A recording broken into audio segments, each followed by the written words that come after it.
Ладен туш од министерката Царовска за текстилниот кластер. Барањата за субвенции не се прифатливи. Ова денес им го порача министерката за труд и социјална политика Мила Царовска на представниците од кластерот како одговор на нивното вчерашно барање за државни субвенции.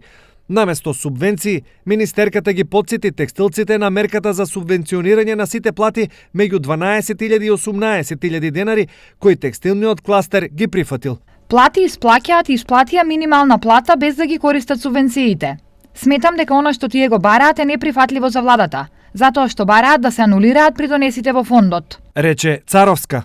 Од текстилниот кластер вчера побараа да добијат субвенции за компаниите и да се врати нормата за исплата на минимална плата.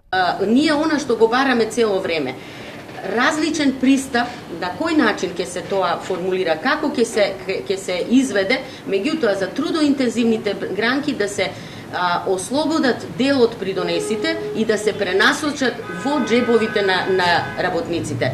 Тоа значи дека целиот износ нема да биде загуба за буџетот на Република Македонија. Инаку кластерот вчера побара 50% од придонесите да бидат на товар на државата.